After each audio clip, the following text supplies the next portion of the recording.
اور آخرت میں بھی ہمیں سرخروئی ملے گی۔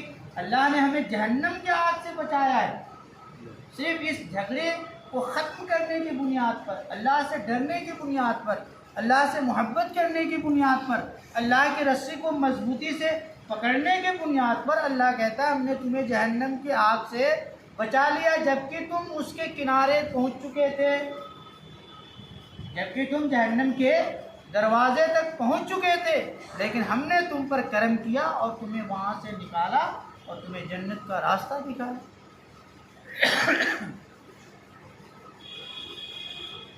کہتے ہیں صحیح بخاری اور مسلم شریف کی حدیث ہے، حضرت ابو ایوب انصاری رضی اللہ تعالیٰ عنہ سے مروی ہے، رسول اللہ صلی اللہ علیہ وآلہ وسلم نے ارشاد فرمایا آدمی کے لیے یہ حلال نہیں کہ اپنے بھائی کو 3 دن سے زیادہ چھوڑے رکھے، یعنی ایک مسلمان دوسرے مسلمان سے 3 دن سے زیادہ بول چال بند رکھے، یہ اس کے لیے درست نہیں ہے، حلال نہیں ہے کہ دونوں ملتے ہیں، ایک ادھر منہ گھما لیتا ہے اور ایک ادھر منہ پھیر لیتا ہے، اور ان دونوں میں سے بہتر وہ ہے جو پہلے سلام کرے۔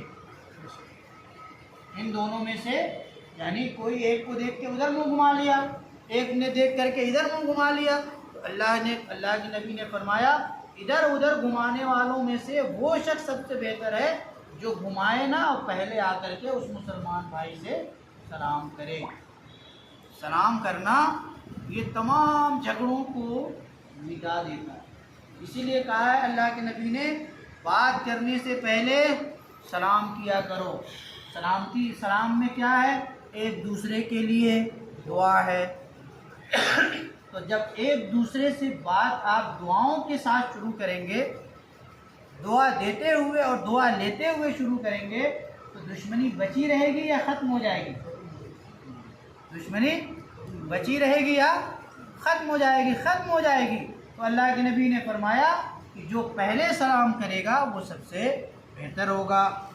ابو داؤد شریف میں حضرت عائشہ صدیقہ رضی اللہ تعالی عنہ سے مروی ہے کہ رسول اللہ صلی اللہ علیہ وآلہ وسلم نے فرمایا کہ کسی مسلمان کے لیے یہ درست نہیں کہ دوسرے مسلمان کو 3 دن سے زیادہ چھوڑ رکھے، جب اس سے ملاقات ہو تو 3 مرتبہ سلام کرے، اگر اس نے جواب نہیں دیا تو اس کا گناہ بھی اس کے ذمے ہے۔ حضرت عائشہ صدیقہ کیا فرماتی ہیں کہ رسول اللہ صلی اللہ علیہ وآلہ وسلم نے فرمایا کہ 2 مسلمانوں میں تنازع ہو گیا، جھگڑا، آپس میں بول چال بند ہے، تو جو شخص پہلے ملے وہ سلام کرے اور 3 بار سلام کرے۔ 3 بار سلام کرنے کے بعد وہ شخص جواب نہیں دیتا ہے تو اس کا بھی گناہ اس شخص کے سر چلا جائے گا جو جواب نہیں دے رہا ہے۔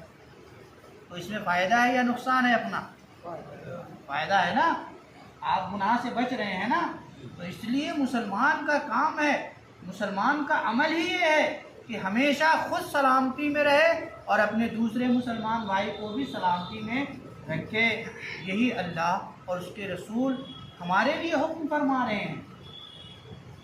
ابو داؤد کی ایک دوسری حدیث ہے، رسول اللہ صلی اللہ علیہ وسلم نے ارشاد فرمایا جو شخص اپنے بھائی کو سال بھر چھوڑ دے تو یہ اس کے قتل کی مثل ہے۔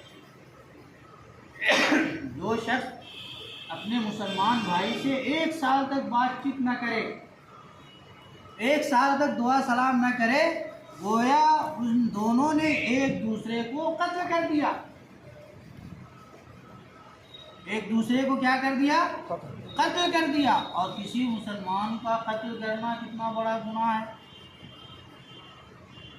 اللہ کے نبی صلی اللہ علیہ وسلم نے بڑی تاکید فرمائی ہے، ایک دوسرے سے حسد، کینہ، بغض، جھگڑا، لڑائی اور اس کو دراز دیا جائے، اس کو طول دیا جائے، صاحب یہ لڑائی ختم ہی نہیں ہوگی یار۔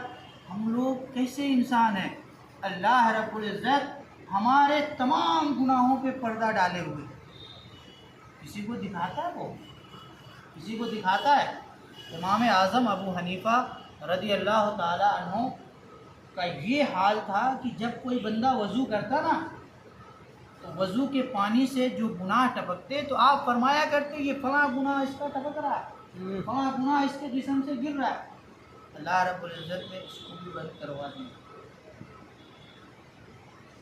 کہ کوئی انسان کسی انسان کے گناہ کو کیسے ظاہر کر سکتا ہے، جبکہ میں خالق ہونے کے باوجود اپنے بندے کے گناہ کو ڈھکے ہوئے ہوں، کسی کے دنیا میں کسی پر ظاہر نہیں کرتا ہوں، یہاں تک کہ بروز قیامت جب اس کا حساب کتاب ہوگا، جب لوگ جانیں گے، لیکن وہاں جان کے کیا کریں گے، وہاں تو سبھی نفسی نفسی میں پڑے ہوں گے، وہاں کسی کو اتنی فکر تھوڑی ہے کہ آپ کے عیبوں کی طرف نظر ڈالے گا. اللہ رب العزت ہمارے عیبوں کو چھپائے ہوئے، ہم نماز پڑھتے ہیں، ہماری نماز قبول ہو رہی نہیں ہو رہی ہمیں پتہ ہے، لیکن ہمارا کام ہے پڑھنا. عبادت کو قبول کرنا نہ کرنا مالک کا کام ہے، تو مالک اپنا کام کرے، ہم مالک کے بندے ہیں، تو اپنی بندگی کو اس کے شایان شان ادا کرتے رہیں. امام احمد ابن حنبل فرماتے ہیں، حضرت ابو ہریرہ سے حدیث روایت کرتے ہیں کہ رسول اللہ صلی اللہ علیہ وسلم نے فرمایا کسی مسلمان کے لیے حلال نہیں کہ اپنے بھائی کو 3 دن سے زیادہ چھوڑے، پھر جس نے ایسا کیا وہ مر گیا تو جہنم میں گیا. جس نے ایسا کیا 3 دن سے زیادہ چھوڑے رکھا اور ان دنوں میں اس کی موت ہو گئی، وہ انسان سیدھا جہنم میں جائے گا.